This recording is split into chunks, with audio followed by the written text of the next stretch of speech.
Shiva Kumar. So marketing na enna? ரொம்ப பெரிய கேள்வியே சின்னதாக கேட்டிங்கன்னு நினைக்கிறேன். மார்க்கெட்டிங்னா விற்கிறதுக்கு முன்னாடி மக்களுக்கு வந்து நம்ம ப்ராடக்டை பற்றியும் பிராண்டை பற்றியும் எவ்வளோ இலகுவாக சொல்ல முடியுமோ அது சொல்கிறது தான் மார்க்கெட்டிங். கரெக்டுங்க. ஸோ இதை எப்படி மார்க்கெட்டிங் பண்ணலாம்? அதாவது B2B மார்க்கெட்டிங்ன்றாங்க, B2C மார்க்கெட்டிங்ன்றாங்க. ஸோ B2Bக்கும் B2Cக்கும் என்ன வித்தியாசம், என்னென்ன முறைகளை கையாளணும்? B2Cனா மக்களே கன்சியூமர்ஸே டைரெக்டாக ஒரு பொருளை வாங்கணும் அப்படின்னு எதிர்பார்க்குறாங்கன்னா அது வந்து B2C. B2Bனா இன்னொரு கம்பெனி இடையில இருப்பாங்க. ஸோ ஒரு கம்பெனி இன்னொரு நிறுவனத்துக்கு இருப்பாங்க, அந்த நிறுவனம் வந்து இன்னொரு கன்சியூமருக்கு ஃபைனலாக ப்ராப்ளம் இருக்கலாம். ஸோ இப்போ வந்து B2Bக்கு எப்படி மார்க்கெட் பண்ணுறது, B2Cக்கு எப்படி மார்க்கெட் பண்ணுறது? மார்க்கெட்டிங்கை பொறுத்த வரைக்கும் ஐ திங்க் எல்லாருமே வந்து கன்சியூமர்ஸ் தான். ஸோ B2Bயாக இருந்தாலும் சரி, B2Cயாக இருந்தாலும் சரி, கடைசியாக வந்து ஒரு பர்சன் தான் வாங்க போகிறாங்க. பட் B2Bயில் வந்து என்ன அப்படின்னா ஒரு நிறுவனம் வந்து டெசிஷன் எடுக்கிறாங்க. ஸோ B2Cயை பொறுத்த வரைக்கும் லெட்ஸே இப்போ ஒருத்தவங்க விற்க வராங்க அப்படின்னா நான் தான் டெசிஷன் மேக்கர், அந்த கன்சியூமர். ஸோ நான் தான் வாங்க போகிறேன், என்கிட்ட காசு இருக்குது, நான் வாங்கிடுவேன். ஸோ B2Cயை பொறுத்த வரைக்கும் ஒரே ஒரு ஆளை டார்கெட் பண்ணால் போதும், அவங்கள்ட்ட ப்ராபப்ளி ஈஸியாக வித்துடலாம். பட் B2Bயை பொறுத்த வரைக்கும் நான் டெசிஷன் மேக்கர் கிடையாது. ஸோ என்னால் வந்து மேலே இருக்கிற மேனேஜ்மெண்ட் டீம் கிட்ட தான் எடுத்துகிட்டு போக முடியும். ஸோ எனக்கு மேலே ப்ராபப்ளி இன்னொரு 2-3 மேனேஜ்மெண்ட் டீம் இருக்கலாம், அவங்களோட அப்ரூவலுக்கு அப்புறம் தான் என்னால் அந்த பொருளை வாங்க முடியும்.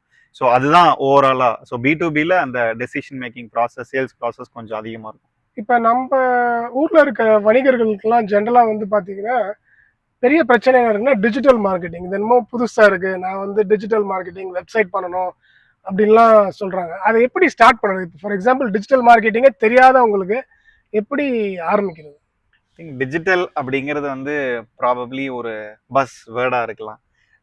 பட் ஆனால் ஆஃப்லைன் ஆன்லைன் அப்படிங்கிற கான்செப்ட் கிடையாது. இப்போ வந்து நான் அதாவது ஆன்லைனில் விற்கணும் அப்படின்னா இப்போ நான் ஒரு ஆன்லைன் ஷாப் ஆரம்பித்து தான் என்னோட பொருளை விற்கணும் அப்படின்னு கிடையாது.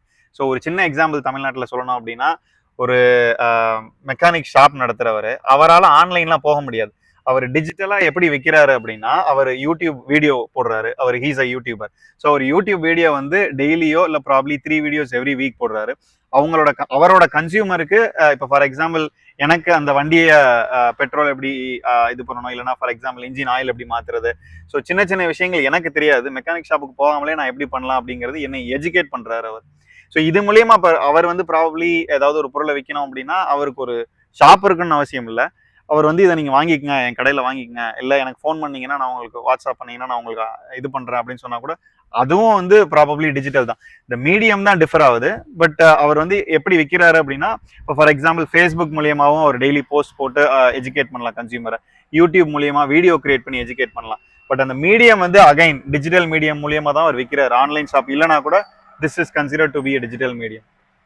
சூப்பரா சொன்னீங்க. ஸோ இப்போ யூடியூப் வந்து ஒரு பெரிய ரோல் பிளே பண்ணுது. ஆமாம், யூடியூப் மாதிரி வேற என்ன மீடியம் இருக்கு? ஸோ டிஜிட்டல்னா ரொம்ப முக்கியமாக நம்ம தெரிஞ்சுக்கிற வேண்டியது வந்து ஆடியன்ஸ் பில்டிங் தான். நீங்கள் யாருக்கு விற்கிறீங்க, எந்த கன்சியூமருக்கு விற்கிறீங்க, அந்த கன்சியூமரை நீங்கள் ஒரு இடத்துல பில்ட் பண்ண முடியுமா அவங்களால? லெட்ஸே இப்போ ஃபேஸ்புக்கில் உங்கள் கன்சியூமர் இப்போ ஒரு 25 வயசுல உள்ள ஆளுங்களுக்கு நம்ம விற்கிறோம் அப்படின்னா 25 வயசுல இருக்கிறவங்கலாம் எங்கே டைம் ஸ்பெண்ட் பண்ணுறாங்க, ஃபேஸ்புக்கில் டைம் ஸ்பெண்ட் பண்ணுறாங்க அப்படின்னா ஒரு 1000 பேரை என்னைய ஃபாலோ பண்ண வைக்கிறது தான் வந்து ஒரு ஆடியன்ஸ் பில்ட் பண்ணுறது. ஸோ 1000 பேர் 10,000 பேர் ஃபாலோ பண்ணாங்க அப்படின்னா நான் போய் ஃபர்தராக அந்த 10,000 பேருக்கு விற்கலாம். So it doesn't matter. I mean தமிழ்நாட்டை பொறுத்த வரைக்கும், இந்தியாவை பொறுத்த வரைக்கும் ஃபேஸ்புக் இருக்குது, யூடியூப் இருக்குது, ட்விட்டர் இருக்குது, இன்ஸ்டாகிராம் இருக்குது. ஒரே ஒரு விஷயம் என்ன அப்படின்னா ஒவ்வொரு பிளாட்ஃபார்முக்கும் நம்ம என்ன மாதிரியான கண்டென்ட் போடுறோம் அப்படிங்கிறது தான் வேறுபடும். இப்போ இன்ஸ்டாகிராம்னா நம்ம ஃபேஸ்புக் மாதிரி பெருசாக எழுதி போட முடியாது. ஸோ கொஞ்சம் நான் ஃபோட்டோ எடுக்க தெரிஞ்சிருக்கணும் அந்த மாதிரி. ஸோ அந்த கண்டென்ட் மட்டும்தான் வேறுபடும், என்ன போடுறோம் அப்படிங்கிறது மட்டும்தான் வேறுபடும்.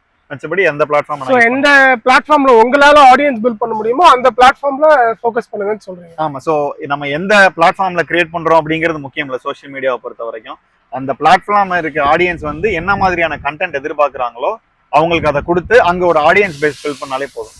ரொம்ப நன்றி சிவா. தேங்க்யூ.